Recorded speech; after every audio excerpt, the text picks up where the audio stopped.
Hello friends, स्वागत है आपका हमारा यूट्यूब चैनल स्टोनो नॉलेज से। दोस्तों, आज की वीडियो में बात करेंगे 100 वर्ड प्रति मिनट की हिंदी डिक्टेशन संख्या 37 के बारे में, जो कि आने वाले सभी स्टोनोग्राफर एग्ज़ाम के लिए बेहद महत्वपूर्ण है। तो चलिए फिर दोस्तों, ज़्यादा देर न करते हुए यह डिक्टेशन स्टार्ट करते हैं।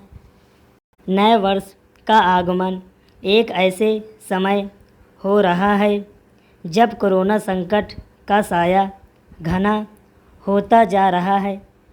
इसने देश और दुनिया की चुनौतियां एक बार फिर से बढ़ा दी हैं, लेकिन हमें न केवल कोरोना संक्रमण जनित चुनौतियों का सामना मिलकर करना होगा, बल्कि समाज और राष्ट्र जीवन की अन्य छोटी बड़ी चुनौतियां का भी। जब चुनौतियां गंभीर हो तब उनसे लड़ने की संकल्प शक्ति को बल देने की आवश्यकता बढ़ जाती है। वर्तमान समय एक ऐसा ही क्षण है। इस अवसर पर राष्ट्र की साझा संकल्प शक्ति का प्रदर्शन भी होना चाहिए और उसका परिचय भी दिया जाना चाहिए। निसंदेह इसकी अगुवाई हमारे राजनीतिक नेतृत्व को करनी होगी, लेकिन उसमें आम जनता की भी सक्रिय भागीदारी करनी होगी। वास्तव में सक्रिय भागीदारी न केवल होनी चाहिए बल्कि दिखनी भी चाहिए, ताकि दुनिया को यह संदेश और स्पष्टता से जाए कि भारत का समय आ गया है। ऐसा तभी होगा जब राष्ट्रीय महत्व के प्रश्नों पर राजनीतिक दलों को दलगत हितों से ऊपर उठना होगा। वहीं आम जनता आदमी को भी अपने हिस्से की जिम्मेदारी का निर्वहन करने के लिए सजग रहना होगा। इसलिए और रहना होगा क्योंकि चुनौतियां देश के अंदर से भी हैं और बाहर से भी। ऐसे चुनौतियां पूर्ण समय राष्ट्रीय एकजुटता के भाव को और बल देना समय की मांग है। पैराग्राफ 2022 के आगमन के साथ ही देश अपनी स्वतंत्रता के 75 वर्ष पूरे करने जा रहा है। यह उपलब्धियों भरा सफ़र रहा। अब हमारा लक्ष्य अगले 25 वर्षों में देश को सचमुच एक महाशक्ति बनाने अर्थात एक नए भारत के निर्माण का होना चाहिए। इसके लिए यह भी आवश्यक है कि लोक महत्व के विषयों पर कहीं अधिक सार्थक चर्चा हो और संवाद एवं विमर्श का हमारा स्तर समृद्ध हो। अभी वह कोलाहल व्यर्थ के आरोप प्रत्यारोप और दूषित चिंतन से ग्रस्त है।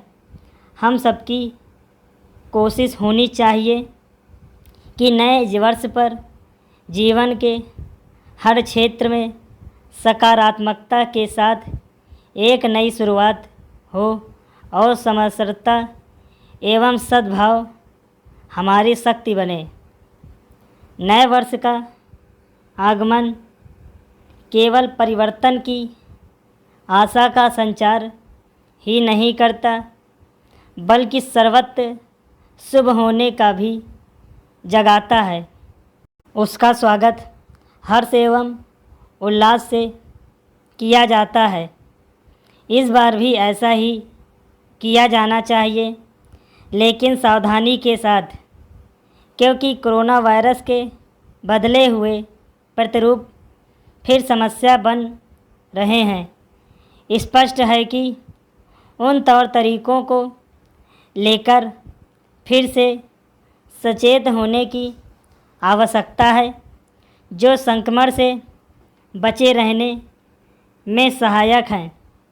वर्ष 2022 हम भारत के लोगों को हर तरह की चुनौतियों का सामना करने की और अधिक सामर्थ्य प्रदान करे। इस कामना के साथ न्यूनतम वर्ष का अभिनंदन हो। पैराग्राफ।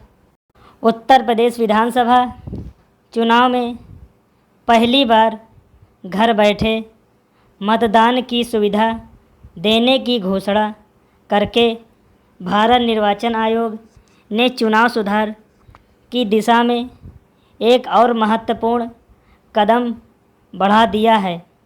80 वर्ष से अधिक उम्र के नागरिकों, दिव्यांगों और कोरोना प्रभावित मतदाताओं को यह सुविधा मिलेगी।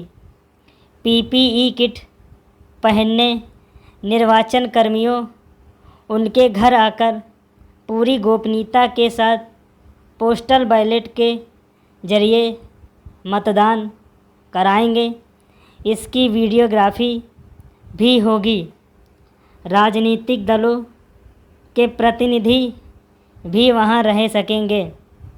अभी तक पोस्टल बैलेट की सुविधा सैन्य कर्मियों, मतदान कर्मियों आदि को ही हासिल है। कोरोना संक्रमण के दृष्टिगत आयोग का यह निर्णय स्वागत योग्य है। इससे मतदान प्रतिशत ही नहीं, सरकार चुनने में भी जनता की भागीदारी भी बढ़ेगी। पैराग्राफ। केंद्रीय स्वास्थ्य सचिव से मंत्रणा करके आए आयोग ने 3 दिन तक लखनऊ में स्वास्थ्य विभाग के अपर मुख्य सचिव समेत अन्य वरिष्ठ अधिकारियों से विभिन्न मुद्दों पर चर्चा की है। आयोग की प्राथमिकता निष्पक्ष और प्रलोभन मुक्त चुनाव तो है ही, कोविड संक्रमण से भी बचाना भी है। भीड़ प्रबंधन के लिए 11,000 बूथ बढ़ेंगे। मतदान के लिए 1 घंटा अतिरिक्त समय भी मिलेगा। बावजूद इसके चुनाव रैलियों में संभावित भारी भीड़ से कोविड प्रोटोकॉल का पालन कराना असंभव ही है।